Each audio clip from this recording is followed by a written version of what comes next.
Thank you everyone for subscribing to Infinitely Productions. If you have not done so, please click the bell and subscribe, and we hope you enjoy our content.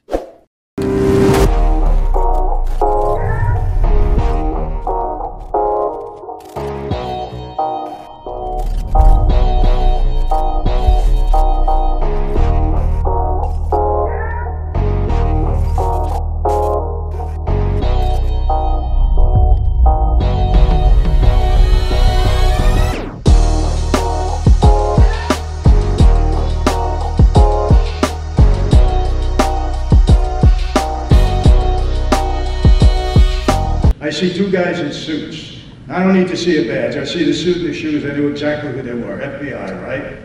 So I said, hey guys, leave me alone. I had a whole big deal with them with cooperation that I didn't want to do. I said, I'm going back to my cell. I said, I'll spend the next 6 months, I'll go home. Franzese, get back here, we need to talk to you. I said, no guys, leave me alone.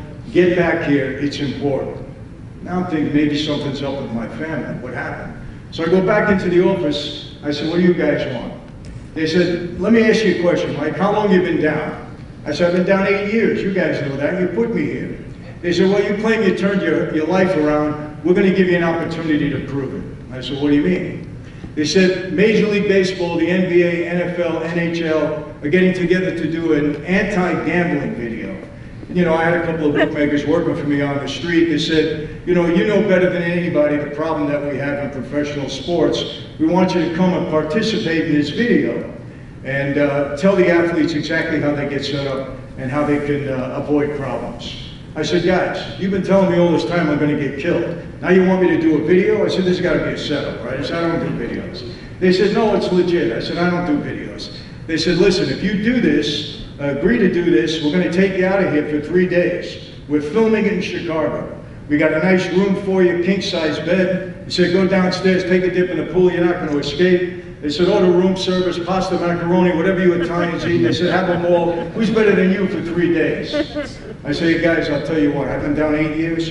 You get my wife in that room with me, I'll make a video on anything that you want. Trust me, I admit that 8 years is a long time, but it was okay, we were married. They said, we'll try. As it turns out, we had an earthquake in California the Monday they were supposed to take me out. So all movement stopped at the DOP. But since I agreed to do it, they filmed my portion of the video inside the prison. NBA Productions came in, and all the leagues chipped in, I think about $250,000. They did a really good job. It's all about Pete Rose, Art Schleister, Greg Noble was the MC, and then I did my part. And I said, look, this is exactly how we put these young people in trouble. And I get out of prison 6 months later, and the leagues come to me direct. And they said, Mike, this video is really having an impact. We want you to take this a step further and come and speak to our athletes because you know the problems that we're having here. I said, guys, I don't do speaking engagements. I said, I don't do anything like that. I said, thanks for the offer, but I can't do it. So I'll never forget the head of security for Major League Baseball, a guy by the name of Kevin Hallahan, big Irish guy, was a former homicide detective in New York. He looks at me and he says, oh, big tough mob guy, you can't speak to a few athletes? Set it up, I'm going, right? So that was in 1996. I spoke to every baseball team during spring training, all the minor leagues. Then we went to the NBA, then the NFL, and then in 1998, the NCAA jumped on board, and ever since then we did another video. I spoke at probably 350 universities throughout the country to all the student athletes. And we talked to them about gambling, the dangers of getting involved with the wrong people, not necessarily people in the mob, but anybody. And we talked to them about the relationships they keep and so on and so forth. It's been a very good program. I think we've helped a lot of young people avoid some serious trouble. So that's how I started speaking. And quite honestly, you know, I am a person of faith. I've spoken at probably 1,600 churches throughout the world over the past 25 years. Something I never thought I would do, people, but you know what? You never know. Sometimes in life, there's other plans for you that you're not aware of until the situation comes about. So that's how I got here today. And let me tell you, I'm going to talk to you a little bit about my life because I think, you know, look, I can sit here and tell you mom stories all night long. I have a YouTube channel. I got 400 videos there, a lot of stuff about it. I'm sure some of you seen it, probably know me from them. Thank you very much. And we're going to continue that. As a matter of fact, this week there's a gentleman by the name of William D'Elia. He was very close with Russ Buffalino. He's a right-hand guy. He wrote a book, great book. I'm going to be meeting with him at Russ Buffalino's house this week. Also, Chris Colombo, who is Joey Colombo's youngest son. I'll be meeting with him. And I don't know how you're going to take this, but Monday, I'm going into prison to sit down with the son of Sam. And yeah, what I didn't know is that, you know, he's turned his life in there around anyway, and he's been reading some of my books. There's a book being written about him now that's going to come out shortly, and the prison gave me permission to go in there with the crew and film an interview that I'm going to have with him. I'm not going to take it easy on him. We're going to talk about a lot of things, but we've got a lot of things coming up. You know, been very, very fortunate to be in the position that I'm in. And so a lot of things are happening. I'm telling this for the YouTube people. You're going to see a lot of stuff coming up. But yes, thank you. And thank you for following me. I really appreciate that. You know, thank you very much. You know, I'll tell you how that happened too. Never planned on going YouTube. Pandemic hits. I have 43 speaking dates postponed or canceled for that year. My team calls me up. Mike, what are you going to do? I said, I'm not going to do anything. I haven't been home like this in 20 some odd years. My wife is loving it. I'm not doing a thing. Oh, you got to go on YouTube. I said, I'm not into social media. I'm not going to do it. No way. It took them about 2 months for them to convince me. I said, you got to do something. I said, okay. So we started that, I think, in August of the year of the pandemic, and got very fortunate that it just took off. Thanks to all of you. So really appreciate that. We'll continue. But let me tell you how this started. My dad, Sonny Franzese, I'm sure many of you are familiar with him, underboss of the Colombo family. Thank you very much. I appreciate that. Back in the 60s, and you know, my dad back in the 60s, he was kind of like the John Gotti of his day in terms of media attention. Very, very high profile, always under investigation, always a major target of law enforcement.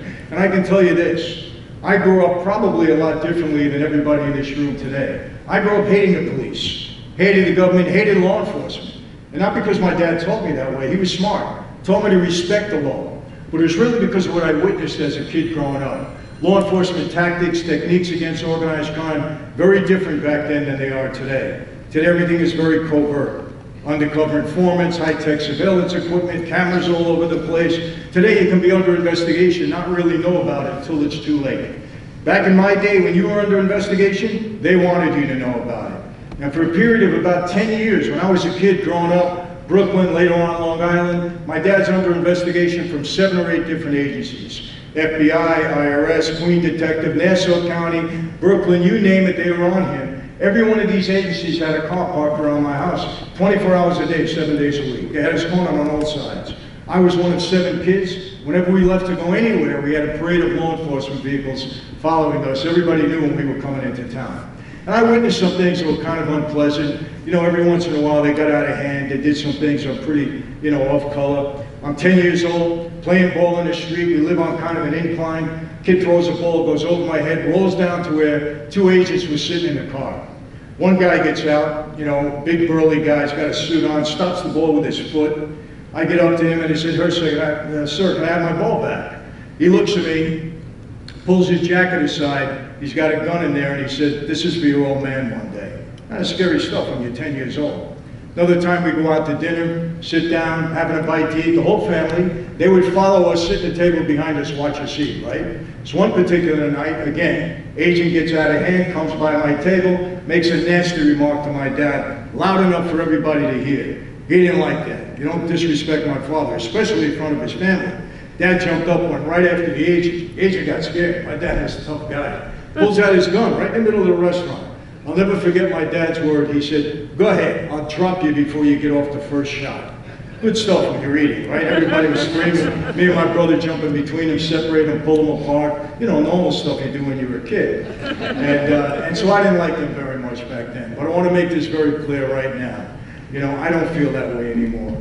I finally realized in my life that they were the good guys, we were the bad guys, at least most of the time. Look, any walk of life, anybody can get out of hand. But I have many friends in law enforcement now, not because I share information, I don't do that. We're just friends, many of us. And, you know, it's amazing how your head can turn around in life. I really mean it.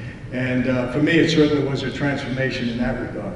But back then it was different. And I love my dad. I don't care what people said about him, what I read in the newspaper. Great father, great husband to my mother. He didn't want this life for me originally. He wanted me to go to school, be a doctor. Son, stay off the street, get an education, that's what it's all about. And I was on that road until my dad got in some very serious trouble back in the 60s. Indicted 3 times in the state of New York, twice for grand larceny, once for murder. Went to trial on all 3 of those cases, found not guilty, acquitted in court.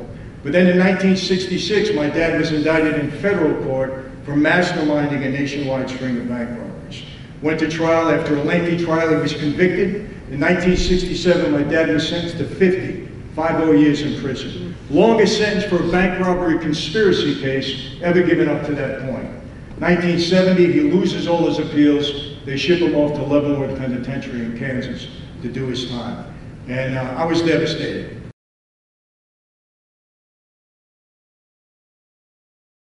Thank you for watching this video. Please subscribe to our channel and check out more of our content. Feel free to give your feedback and suggestions on what we should do next in the comments. This is Infinite Lee Productions. We love ya.